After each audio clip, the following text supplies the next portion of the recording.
शीना बोरा हत्या प्रकरणात एक मोठी घडामोड घडली आहे। या प्रकरणातील महत्त्वाचा आरोपी इंद्राणी मुखर्जीचा ड्रायव्हर शामवर राय यानं माफीचा साक्षीदार बनवण्यासाठी न्यायालयाकडे विनंती केली आहे। त्यामुळे शीना बोरा हत्या प्रकरणातील आतापर्यंत समोर न आलेल्या गोष्टी समोर येतील अशी चर्चा सुरू झाली आहे। शामवर राय यानं आज न्यायालयात हजर राहून माफीचा साक्षीदार बनवण्याची न्यायालयाला विनंती करत अर्ज केला। शामवर रायच्या या अर्जावर सीबीआय 17 मे रोजी आपलं म्हणणं न्यायालयात मांडणार आहे। पंतप्रधान नरेंद्र मोदींनी बीएची पदवी खरी असल्याचा निर्वाळा दिल्ली विद्यापीठाच्या रजिस्ट्रारनं दिला असला तरी आम आदमी पार्टीचं त्यामुळे समाधान झालेलं नाही। दिल्ली विद्यापीठाच्या रजिस्ट्रारवर या प्रकरणी सरकारचा दबाव होता असा आरोप आम आदमी पक्षानं केलाय। पदवी प्रमाणपत्राविषयी आम्ही रजिस्ट्रार आणि कुलगुरूंना भेटण्याचा प्रयत्न केला पण त्यांनी वेळ दिली नाही। पण मीडियाच्या कॅमेऱ्यासमोर मात्र रजिस्ट्रारपदी असणाऱ्या तरुण दास यांनी लगेच प्रतिक्रिया दिल्या, त्यामुळे यात काहीतरी काळबेरं असल्याचा संशय आपनं व्यक्त केलाय। रजिस्ट्रार बड़ा कमजोर आदमी है, रजिस्ट्रार बेचारा दबाव में है, वीसी बेचारा दबाव में है। कल हम लोग दिल्ली यूनिवर्सिटी गए थे, आपने दिल्ली यूनिवर्सिटी का हाल देखा है? दिल्ली यूनिवर्सिटी को छावनी में तब्दील कर दिया गया है। रिकॉर्ड कोई एटम बम का फॉर्मूला रखा जाता है। क्या चल रहा है देश में? अरे भाई ये रिकॉर्ड्स हैं, मैं जाऊं आप जाऊं कोई भी जाए दिखा दीजिए। रजिस्ट्रार ने भी ये कंफर्म कर दिया है जो बात बीजेपी कह रही थी कि प्रधानमंत्री जी की जो डिग्री है वो ओरिजिनल है। आम आदमी पार्टी जिसको हम आज जान चुके हैं कि वो एएपी अर्थात abusing end accusing party of India है, किस प्रकार से पॉलिटिकल डिस्कोर्स को इतने निचले स्तर पर ले आना और किस प्रकार की राजनीति वो कर रही है, ये हिंदुस्तान की जनता देख रही है। हरीश रावतांच्या नेतृत्वातल्या काँग्रेसच्या सरकारनं विधानसभेत बहुमत सिद्ध केल्याचं आज केंद्र सरकारनं सर्वोच्च न्यायालयात मान्य केलंय। शिवाय काही वेळापूर्वी झालेल्या कॅबिनेटच्या बैठकीत राष्ट्रपती शासन मागे घेण्याचा निर्णयही घेण्यात आलाय। अटॉर्नी जनरल मुकुल रोहतगी यांनी न्यायालयात या निर्णयाबद्दल कोर्टाला सांगितलं होतं। कोर्टानं यावर रावत यांना शपथ घेण्याची मुभा असल्याचं म्हटलंय। दरम्यान काल उत्तराखंड विधानसभेत झालेल्या बहुमत चाचणीत रावत सरकारच्या बाजूनं 33 मतं पडली, त्यामुळे 61 जणांच्या विधानसभेत हरीश रावतांचं बहुमत सिद्ध झालं। विधानसभेच्या कारवाईचा अहवाल सर्वोच्च न्यायालयात सादर करण्यात आला। आता केंद्रीय कॅबिनेटच्या बैठकीत राष्ट्रपती शासन हटवण्याचा निर्णय घेण्यात आला आहे। सेक्युलर पार्टीज हैं, देश का पॉलिटिकल स्पेक्ट्रम है, वो इस पूरे प्रकरण में हमारे साथ रहा, हमको उन्होंने नैतिक बल दिया। मैं मायावती जी को बहुत धन्यवाद दूंगा, उन्होंने हमको न्यूमेरिकल स्ट्रेंथ भी दी, सपोर्ट भी दिया बहुमत सिद्ध करने में, पहले सरकार चलाने में दिया और आज फिर एक क्रूशियल जंक्चर पर उन्होंने हमको ये मदद दी। ये हमारे लिए सब चीजें जो है बड़ी बहुमूल्य हैं। तो जहां मैं उनको धन्यवाद देने जाऊंगा, मैं प्रधानमंत्री जी से भी मिलूंगा, वित्त मंत्री जी से भी मिलूंगा और उनसे कहूंगा कि the state of Uttarakhand needs your support. Medigadda प्रकल्पासंदर्भात महाराष्ट्र तेलंगणा जलसंपदा मंत्र्यांची बैठक पार पडली। या प्रकल्पामुळे दोन्ही राज्यांना फायदा होणार असल्याचं मत तेलंगणा जलसंपदा मंत्री हरीश राव यांनी व्यक्त केलं। तर मेडीगट्टा प्रकल्पामुळे 25 गावं पाण्याखाली जाणार नाहीत, या फक्त अफवा पसरवून नागरिकांची दिशाभूल करण्याचा प्रयत्न केला जात असल्याचं जलसंपदा मंत्री गिरीश महाजन यांनी सांगितलंय। आणि 100 लेवलवर 17 टीएमसी पाणी थांबून त्या ठिकाणी फक्त 56 हेक्टर जमीन या प्रोजेक्टसाठी या ठिकाणी लागते आहे। आणि जर आपण 101 जर त्याची लेवल घेतली तर 119 हेक्टर जमीन या ठिकाणी खाजगी या ठिकाणी लागणार आहे। आणि म्हणून ज्या अफवा आतापर्यंत पसरवल्या गेल्या किंवा जे वेगळं वातावरण दूषित करण्याचा प्रयत्न केला गेला, लोकांना उपसवण्याचा प्रयत्न केला गेला की तुमचे गावं बुडतायत, तुम्ही आता भूमिहीन होणार आहात, गावाची गाव म्हणजे 50 गावं जातील, काही वर्तमानपत्रात 3000 हेक्टर, काही पत्रात 5000 हेक्टर जमीन जाते। मला वाटतं या सर्व अफवा होत्या। ग्राहकांना कॉल ड्रॉपची नुकसान भरपाई देण्याची ट्रायची मागणी सुप्रीम कोर्टानं फेटाळली आहे। कॉल ड्रॉपबाबत ट्रायनं 21 टेलिकॉम कंपन्यांना नुकसान भरपाई देण्याचे आदेश दिले होते। यात भारती एअरटेल, व्होडाफोन, रिलायन्स या कंपन्यांचा समावेश आहे। विशेष म्हणजे ही नुकसान भरपाई जानेवारी 2016 पासून लागू करण्यात आली होती। मात्र या विरोधात टेलिकॉम कंपन्यांनी दिल्ली हायकोर्टात धाव घेतली। मात्र याला कंपन्यांनी सुप्रीम कोर्टात आव्हान दिलं। यावर सुप्रीम कोर्टानं टेलिकॉम कंपन्यांच्या बाजूनं निकाल देत नुकसान भरपाईचे आदेश म्हणजे अपारदर्शक आणि अयोग्य असल्याचं म्हटलं। या निकालामुळे ट्रायला मोठा धक्का बसला आहे।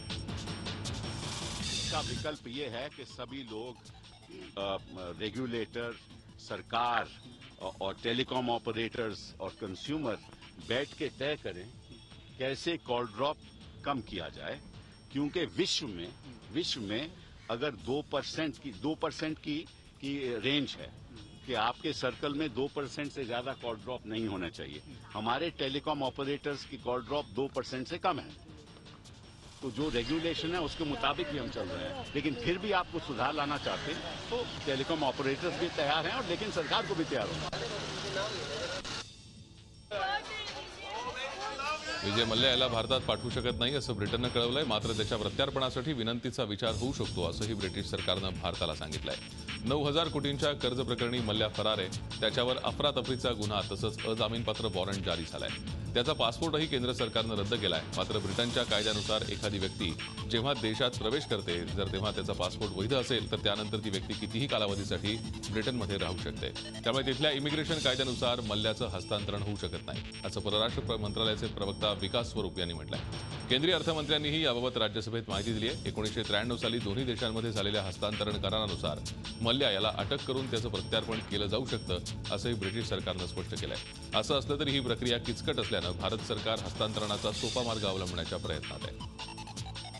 डिपोर्टेशन का उन्होंने मना किया है। मैं समझता हूं मल्ल्या जी ने उसके लिए बहुत बड़े बड़े इमिग्रेशन लॉयर्स भी पकड़े होंगे। वो भी कुछ कच्चे खिलाड़ी है नहीं, इतना बड़ा अगर फ्रॉड किए है तो ऑब्वियसली वो उतना बड़ा माइंड भी रखते हैं। मुझे ये लगता है कि अभी सरकार को ये करना चाहिए कि जो MEA के थ्रू जो एक्सट्रेडिशन ट्रीटी साइन होती है दूसरे देशों के साथ में for people who create crimes, तो उसके तहत अभी आई थिंक एक्सट्रेडिशन उनको इन्वोक करना चाहिए और उसके तहत उनको वापस लाने की कोशिश करनी चाहिए। यूपीएससीमध्ये अव्वल आलेल्या विद्यार्थ्यांनी पंतप्रधान कार्यालयात जाऊन जितेंद्र सिंह यांची भेट घेतली। यावेळी त्यांचा पुष्पगुच्छ देऊन सत्कार करण्यात आला। देशात अव्वल आलेली दिल्लीची टीना डावी तर जम्मू काश्मीरचा दुसऱ्या स्थानावर आलेला अतहर आमिर उल शफीसह यूपीएससीचे टॉपर्स उपस्थित होते। लोकाभिमुख प्रशासनावर भर देणार असल्याचं या विद्यार्थ्यांनी यावेळी सांगितलं। मुझे जो चुनौती सबसे बड़ी नज़र आती है वो जेंडर इनइक्वालिटी की है, स्पेशली जो गिरता चाइल्ड सेक्स रेशियो है जो हरियाणा की पूरी ओवरऑल प्रोग्रेस और ग्रोथ पे रोक लगाए रखा है। तो मुझे लगता है कि ये बहुत बड़ी चुनौती है और मैं इस विषय में काम करना चाहूँगी। जम्मू एंड कश्मीर में तो मेरे ख्याल से एक मल्टी डिमेंशनल इंक्लूसिव गवर्नेंस की ज़रूरत है। वहाँ पे गवर्नमेंट या सेंट्रल गवर्नमेंट भी जो भी एडमिनिस्ट्रेशन है वो इस चीज़ को काफ़ी आगे बढ़ा रहे हैं और आगे भी इसको और बढ़ाने की ज़रूरत है। हमें खाली एक ही एस्पेक्ट को एड्रेस करने की ज़रूरत नहीं है, बल्कि मल्टीपल एस्पेक्ट्स को एड्रेस करने की ज़रूरत है। अमेरिकेचे राष्ट्रपती बराक ओबामा या महिन्यात हिरोशिमाला भेट देणार आहेत। ओबामा हे हिरोशिमाला जाणारे पहिलेच अमेरिकन राष्ट्रपती आहेत। या दौऱ्याबद्दल व्हाईट हाऊसकडून स्पष्ट करण्यात आलंय की ओबामा दुसऱ्या महायुद्धातील अणुबॉम्ब हल्ल्याबद्दल कोणतीही खंत व्यक्त करणार नाहीत। रूसनं सिरियाच्या इदबिल इथे हवाई हल्ला केला। या हल्ल्यात 10 जणांचा मृत्यू झाल्याचा दावा इंग्लंडची मानव हक्क संघटना सिरियन ऑब्झर्वेटरी फॉर ह्युमन राईट्सनं केलाय। तसंच या हल्ल्यात अनेक जण जखमी झाल्याचीही माहिती मिळते आहे। बांगलादेशची सर्वात मोठी इस्लामी कट्टरपंथी पार्टी जमाते इस्लामीचा नेता मुतीउर रहमान निजामी यांना ढाकाच्या सेंट्रल जेलमध्ये फाशी देण्यात आली। 1971 मध्ये पाकिस्तानबरोबर झालेल्या आझादीच्या लढाईमध्ये निजामी सहभागी होता। त्याच्यावरती मानवतेविरुद्धचा गुन्हा दाखल होता। जर्मनीमधल्या म्युनिक शहरात एका 27 वर्षाच्या युवकानं ट्रेनमधल्या 4 लोकांवर चाकूनं वार केले। या हल्ल्यात एका व्यक्तीचा मृत्यू झालाय।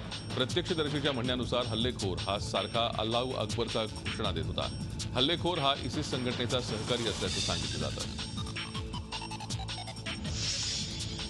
चीनच्या हुबई भागात मुसळधार पावसामुळे एका ड्रेनेजची भिंत पडल्यामुळे 3 मजूर अडकले। घटनेच्या वेळी 3ही मजूर ड्रेनेजमध्ये खोदकाम करत होते। मजुरांना काढण्यासाठी अग्निशमन दलाला प्रचंड मेहनत घ्यावी लागली। चीनच्या गुआंझो भागात मुसळधार पावसानं पूरस्थिती निर्माण झाली आहे। रस्ते आणि घरात हे पुराचं पाणी शिरल्यानं मोठं नुकसान झालंय। स्थानिक हवामान खात्यानं ऑरेंज अलर्ट जारी करत आणखी मुसळधार पावसाची शंका व्यक्त केली आहे। गिनीज बुक ऑफ रेकॉर्ड बनवण्याच्या उद्देशानं देशातील सर्वात मोठं कार्गो हवाई जहाज AN-225नं आज आकाशात भरारी घेतली। युक्रेनची राजधानी कीव इथून हे विमान ऑस्ट्रेलियाकडे रवाना झालं। 250 टन सामान एकाच वेळी नेण्याची क्षमता असणारं हे विमान सोव्हिएत युनियननं 1988 मध्ये तयार केलं।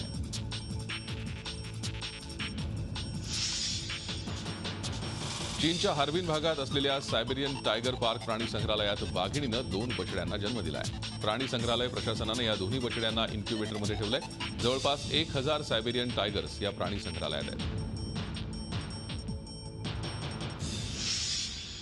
नासाच्या केपलर उपग्रहानं 1200 नव्या ग्रहांचा शोध लावलाय. नासाच्या शास्त्रज्ञांच्या म्हणण्यानुसार केपलरमुळे 1284 ग्रहांची माहिती मिळाली आहे. मात्र त्याबाबत अधिक अध्ययन सुरू आहे.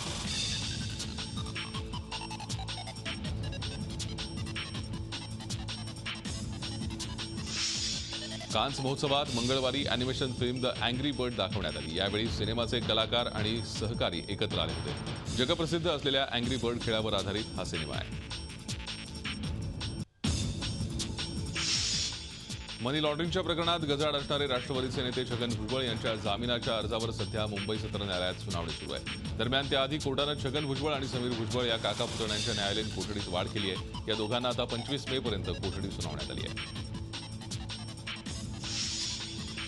शिवसेना पक्षप्रमुख उद्धव ठाकरे लीलावती हॉस्पिटलमध्ये रुटीन चेकअपसाठी दाखल करण्यात आलं. थकवा जाणवू लागल्यानं सकाळी 9 वाजता त्यांना दाखल करण्यात आलं.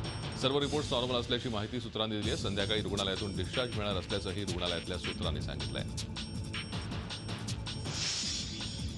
मुंबईतल्या अरबी समुद्रात उभं राहणाऱ्या भव्य शिवस्मारकाच्या पायाभरणी समारंभ येत्या सप्टेंबर महिन्याच्या अखेरीस राज्य सरकारच्या वतीनं केला जाण्याची शक्यता आहे. पंतप्रधान नरेंद्र मोदी यांच्या हस्ते पायाभरणी होणार आहे. त्या दृष्टीनं राज्य सरकार तयारी करत आहे. यासाठीच मुंबई शहराचे पालकमंत्री सुभाष देसाई, मुंबई उपनगरचे पालकमंत्री विनोद तावडे आणि शिवस्मारक समितीचे अध्यक्ष विनायक मेटे यांनी अरबी समुद्रात जाऊन स्मारकाच्या ठिकाणाची पाहणी केली.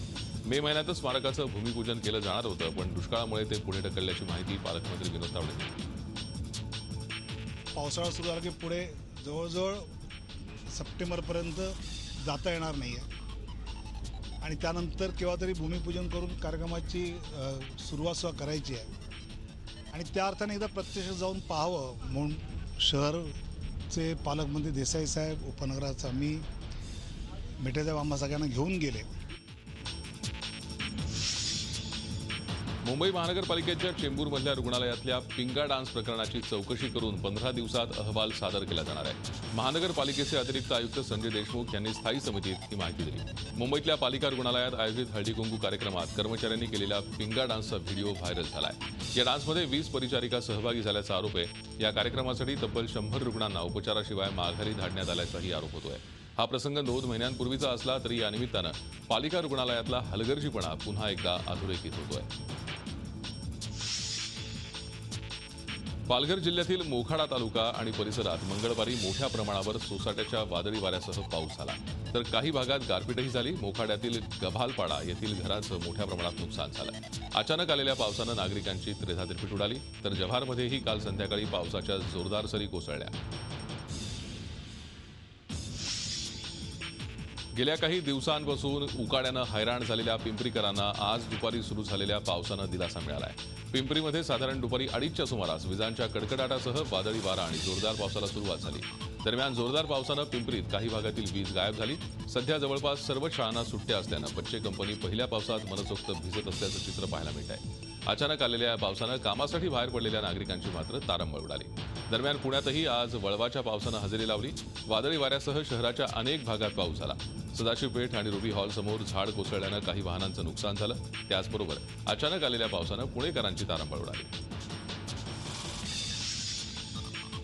राज्याच्या विविध भागात पडत असलेला सध्याचा पाऊस हा पूर्व मोसमी पाऊस आहे. तसंच पुढील साधारणतः 5 दिवस हा पाऊस कायम राहण्याची शक्यता हवामान खात्यानं वर्तवली आहे. विदर्भ, मराठवाडा आणि मध्य महाराष्ट्राच्या काही भागात हा पाऊस पडेल असा अंदाज वर्तवण्यात आला आहे. 7 ते 15 जून दरम्यान मान्सूनचं महाराष्ट्रात आगमन होतं. मात्र 20 मे नंतरच मान्सूनच्या आगमनाची अचूक माहिती वर्तवली जाऊ शकते, असंही हवामान विभागानं म्हटलं आहे. मुंबईला पाणी पुरवठा करणाऱ्या तानसा जलवाहिनीची गेले 2 दिवस दुरुस्ती सुरू आहे. ही दुरुस्ती सुरू असताना बॉलमधून हवा काढताना लाखो लिटर पाणी वाया गेलं. जवळपास 30 फुटांपर्यंत पाण्याची कारंजी उडाली. दुष्काळाच्या पार्श्वभूमीवर पाणी वाया न घालवता काहीतरी करून ते नागरिकांना द्यायला हवं होतं, असं नागरिकांचं म्हणणं आहे. पाणी वाया गेल्यानं ठाणेकरांमध्ये प्रचंड नाराजी आहे.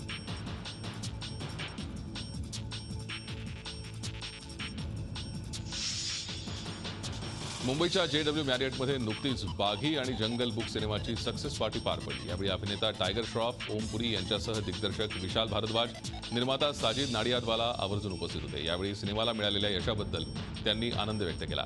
फिल्म पोस्टरच्या छायाचित्र असलेला केक यावेळी कापण्यात आला. माजी क्रिकेटर मोहम्मद अझरुद्दीनच्या जीवनावर फिल्म येतेय. फिल्मचं जोरदार प्रमोशन सुद्धा सुरू आहे. संगीता बिजलानी आणि अझरच्या लव्ह स्टोरीची या फिल्ममध्ये कशी दखल घेतली आहे याची उत्सुकता प्रेक्षकांना लागली आहे. मात्र त्याचबरोबर खुद्द संगीता बिजलानीनं सुद्धा फिल्मचा चांगलाच धसका घेतलाय. याबाबत तिनं अझरशी फोनवर चर्चा केल्याचंही सांगण्यात येत आहे. अझर क्रिकेटच्या मैदानावर फॉर्मात असताना संगीता बिजलानी आणि त्याच्या लव्ह स्टोरीची चर्चा चांगलीच रंगली होती. आता पडद्यावर कोणती गुपितं उघड होत आहेत याची प्रेक्षकांना उत्सुकता आहे.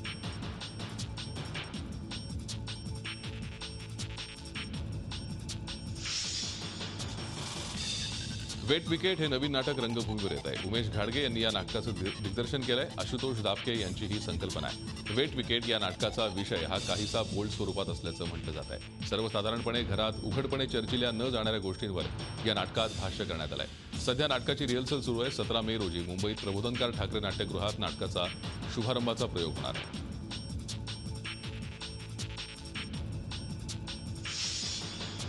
बॉक्स ऑफिसवर रेकॉर्ड ब्रेक कमाई करणाऱ्या सैराट टीमला मुख्यमंत्र्यांनी खास भेटीला बोलावलं होतं. वर्षा या मुख्यमंत्र्यांच्या निवासस्थानी रिंकू आणि आकाश या जोडीसह दिग्दर्शक नागराज मंजुळे, निखिल साने या सैराटच्या टीमचा मुख्यमंत्र्यांनी खास सत्कार केला.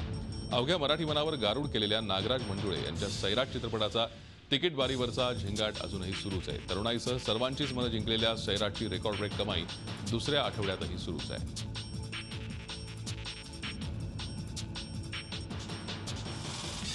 मजा पण येते की अरे सैराट लोकांना इतकी आवडते आणि मी खरं त्या दिवशी गेलते तर असं बघून वाटत होतं की लोक खरंच सैराटच्या प्रेमात पडलेत. म्हणजे इतकं सैराट करतात आणि इतका छान प्रतिसाद मिळतो ना, खूप छान वाटते. फक्त लाठीमार वगैरे झालं त्यामुळे थोडंसं हे होतं, पण प्रतिसाद खूप छान आहे. खूप छान वाटतं. म्हणजे मी तर कधी विचार नव्हता केला की असं मुख्यमंत्री साहेबांना जाऊन असं भेटू शकतो किंवा काय.